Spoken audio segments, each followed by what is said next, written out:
watching my videos, you'll have noticed that I like to use multiple viewing angles to help convey the experience of riding a motorcycle. So it's with some curiosity that I've been viewing 360 cameras, as on the face of it they offer a huge range of possibilities to create just the kind of shots that I like. So when Pano got in touch and asked if I'd like to try their new 360 camera, the V2, of course I gladly accepted. Though not a name we're too familiar with in the normal public sense, Pano's parent brand Lab Pano have a long history in creating professional grade panoramic and 360 software and equipment. So while the Pano V2 is the first venture into consumer grade cameras, it's by no means a first try at a 360 lens. The V2 comes equipped with extremely good double Sony half-inch CMOS sensors, a 3-inch touchscreen and up to 8K resolution. In addition, the Pano V2 has a huge range of functions aside from just 360 capture, including built-in GPS for Google Street View mapping, time-lapse functions and HDR photos. But for this video, as I'll only be using the camera for recording motorcycle footage, this is what I'm going to be focusing on. So I'll be showing you how I use the camera both on the bike while riding and afterwards when editing the footage. So if you want to use a 360 camera on your bike, you're going to need a camera, selfie stick and a clamp. The great thing about 360 cameras is you can mount it anywhere on your bike and you're going to get some interesting angles and viewpoints. Obviously just make sure that whenever you put it on that you're safe, it's not sticking out. You don't want to be jousting with other cars, that would be a terrible idea. Now every bike is different. The Bonnevilles are particularly good for clamping things to because there's lots of metal sticky out bits, so I have lots of options when it comes to where I'm going to mount it. Just check your bike, you might have slightly less, but there's bound to be a few good spots. And the great thing about these is that you don't have to be so precise of where you put it. Anywhere on the bike you're bound to get some good angles, some interesting angles to shoot from. Thankfully, operating the V2 is a simple affair. There are very limited physical buttons on the outside of the camera, and the menu structure on the inside is easy to navigate. One button gives options to change the lighting settings, so this is where you'll find your shutter speed, your EV comp and your white balance. And the second button gives you control over the camera settings. Personally I have the camera set to 5.7K at 30 frames per second, but there are other options to experiment with, including up to 8K at 10 frames per second and 4K at 60 frames per second. You can also set the camera frame to fixed or follow. This controls how the camera behaves while you're in motion. Personally I found the follow mode needs the least amount of reframing work in post, so this is what I use. And finally you can segment your recording times. Because this kind of camera generates large data files, I like to set this in 10-minute blocks of recording as I find that those sizes are easier to work with. Swiping down from the top of the screen opens up a much more in-depth menu where you can maintain and configure your camera just the way you want. As with all good cameras, the Pano V2 comes with a dedicated app, available for either iPhone or Android, which allows you to fully operate and preview your device remotely. Once you've worked out a few safe and secure mounting points on your bike, the next step is to experiment with different positions and selfie stick lengths. Needless to say, this part of the filming is very much up to your own personal taste on what looks good and what doesn't, but there are a few general rules that will help you capture good footage. The first and most important thing is to be safe. Make sure you don't have your camera mounted too far out into oncoming traffic or the side of the road where you could snag it on bushes or skewer small children on the pavement. The second point is to remember that the further out your camera is extended from your bike, the more shake will be introduced into your shot. Thirdly, be mindful of blocking the vanishing point on your scene. This is the part of the field of view where all of the leading lines converge, and it's usually in the centre. Obscuring it gives a very uncomfortable feeling to the viewer as they can't really see where you're going. I've seen this most often done with shots from directly behind the rider, and it gives quite a video game feel to the shot. Personally, I'm not a fan of this look and I would always avoid it. Somewhat ironically, I found one of the best ways to use the Pano V2 is as a point of view camera. Mounted on a chest harness, it gives a much wider field of view than my usual action camera. As you can see here, when put against the GoPro Hero 11 on its widest settings, the V2 gives a much more realistic view of what it's like to ride a bike from the rider's position. Ultimately, a 360 camera is a creative tool that can create some unique perspectives. But it's really up to each person to decide on the kind of shots they like, the way they're going to use it, and how much they're going to use it in their videos. Okay, so you've been out on your bike and you've got yourself lots of incredible footage, lots of nice different angles all over the show, and it's all stored inside your 360 camera. So if you stick with me for this next bit, I'm going to show you how to format all that footage into a way that you can use it in editing software, so that you can cut it all up into nice little chunks and insert it into a larger video. The first thing we need to do is to stitch our footage together. 360 cameras work by essentially having two cameras facing opposite directions, filming in about a 200-degree arc. So to create our full 360 video, we need to sandwich those two films together. You can do this either in the app on your phone or on your camera by selecting the shot you want, pressing the menu option in the top right hand corner and selecting Stitch. This will now generate a new file with all the camera data placed into one new film. Because this is quite a data heavy process, it can take a little while, so you'll just need to account for that when working with the footage. Okay, so what we want to do is get all that data off the 360 camera and onto your card. So if you're using a card reader like I do, you just pop it in and then you will just find your device. The SD card is, once you format it, it's just going to be called Android. Double click on that and then you'll be presented with 3 folders, and you want to go in the DCIM folder, and then you get another 3 options. Now you might be tempted to go into the video option, and this will have all of the raw files. So this is before anything's been stitched together. So if I just show you what these look like.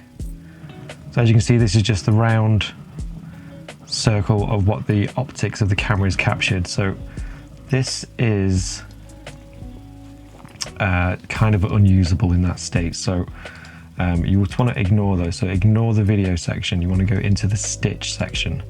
And here you're going to find the compiled videos. So this is everything. This is both sides of the camera put together with the stabilization. So all we need to do now is just transfer the video files over into the folder that you're going to be working from. So for me, I've just named it 360, and I'm going to highlight these ones. And then it's just a case of dragging and dropping. And that's going to take a little while to do because that's quite a hefty amount of data. So now that's transferred over into my folder, we can eject the SD card. Always eject your SD card, don't just pull it out. So now that we've got all the footage in our folder, what we need to do now is open up our video editing software and we can get to work on the footage. Now I use DaVinci Resolve. There's a few other options. I'm sure it will be approximately the same for most types of software out there, but I'm not an expert, so I can only talk about what I use, which is this. So what we're going to do is we're going to start a new project, and we're just going to call it 360 test. And I'm going to create, and that opens up the whole editing scene. So this section in the top left hand corner, this is where you want to plonk most of the clips that you're editing from. So I generally just right click, and I'm going to create a new bin, and I'm just going to call that 360 so that I know what that is. And into that bin is where I'm going to put all of my 360 footage. So I'm just going to put that down, open this, select all of those, and drop those in. So once we have our clips in DaVinci Resolve, you still can't use them straight away. The DaVinci Resolve on its own isn't capable of dealing with 360 footage. So you need to install a plugin called Karta VR. I'll leave a link to that in the description below, but it's very straightforward to install. If I can do it, anyone can do it. And that's going to allow DaVinci Resolve to handle the 360 software properly. I'm just going to take a random sample of this video. So I'm just going to put an in point and an out point. And I'm going to place that into my timeline at the bottom. As you can see, if we start playing it, it still looks kind of terrible. This is where the plugin comes in useful. So if we go up to, if we click on effects, and we go to Karta, and we're going to drag that over onto the timeline, it's changed it all again. Now, so what we see here is a much more zoomed in view of the footage. And you'll notice that over in the top right hand corner, you've now got this Karta VR window, and there's a few controls on here, and it's these controls here that we're going to use to edit the footage. Before we get working on this footage with these controls, one thing we do need to do, if we just roll the camera up, you're going to see a dot. This is like a piece of dead space in the footage. We're going to click back on video, go down to the bottom for the scaling, and go to stretch. And that disappears now. So we click back on effects, and then we're going to turn the camera where we want. So we'll go in this direction. Now the field of view, this is effectively how much zoom you have in the shot. So as you can see, if we scroll it this way, the camera comes all the way back, and you can keep going until you get that globe effect. And going the other way, you can really zoom in to the point where the picture looks terrible and it's far too zoomed in. So we want to pick something that looks reasonable, that isn't too warped, and then we can just fine tune our angle. So I think about that. Now what you'll also notice is that the edges become bowed out. This is one of those distortion effects that you get with that sort of wide angle fisheye lens. So to help combat that, we can play with these two sliders, which will stretch these out or bring it back in. Now this is more useful for first person shots, but we can, with the rectilinear, we can stretch it out at the edges. And the tiny planet projection one actually is quite useful, because this one helps you bring it back in a little bit. So I find if I just want to play with these a little bit and just get it to a point where it looks reasonable, it's not going to be perfect. That's not what these cameras are for. So you have to just compromise a little bit and accept that it's not going to look like a cinema piece of footage. It's going to be warped at the edges. That's just part and parcel of having, of using 360 footage. So now if we play this little clip, and that's basically what we do. And then you can go back into your media pool and you can cut and clip pieces from other sections if you want. So we'll do that again. So for this particular piece, we're going to select an in point, we're going to select an out point, we're going to place that in our timeline.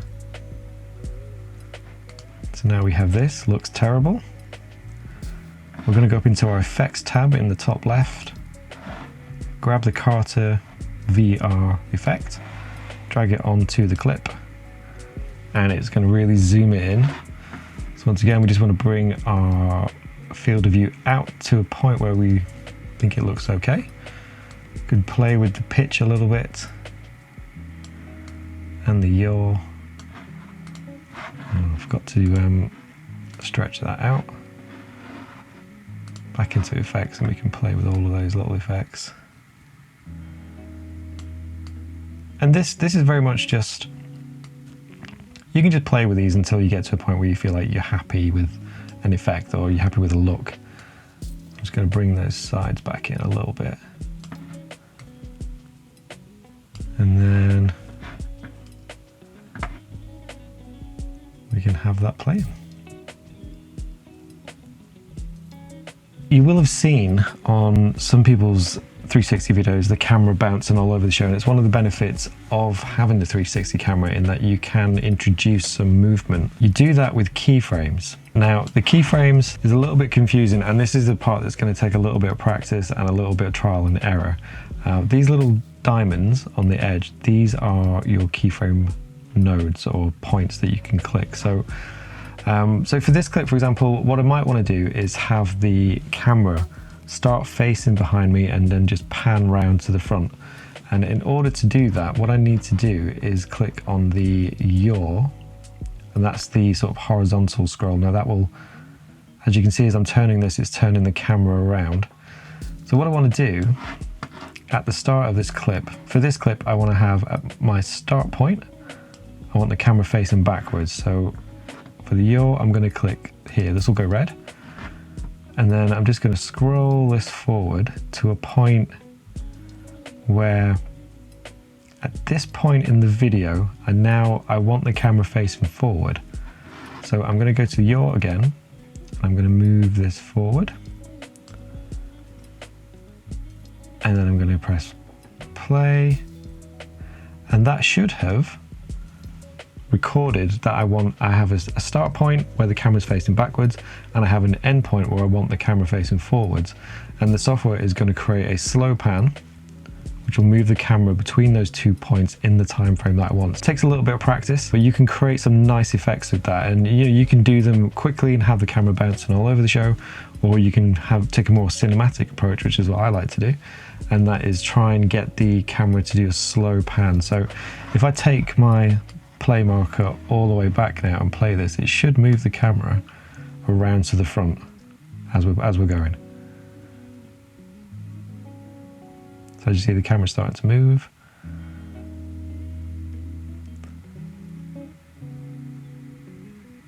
And then we're going to end up at the front, and that's where the camera will keep on playing.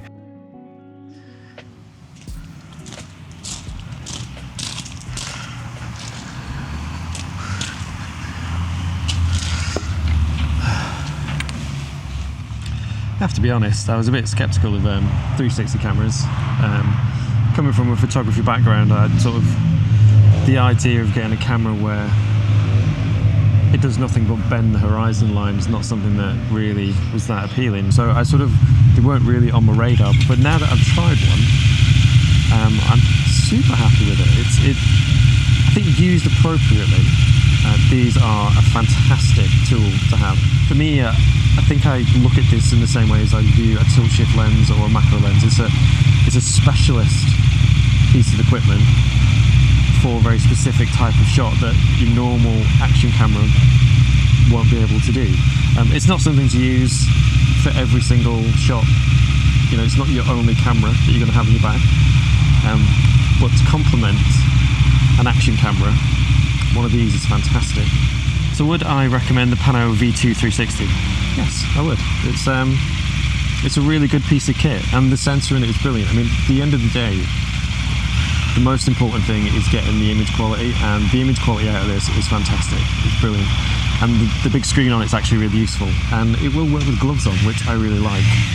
Alright, I'm going to have the rest of my tea and go home. It's very good.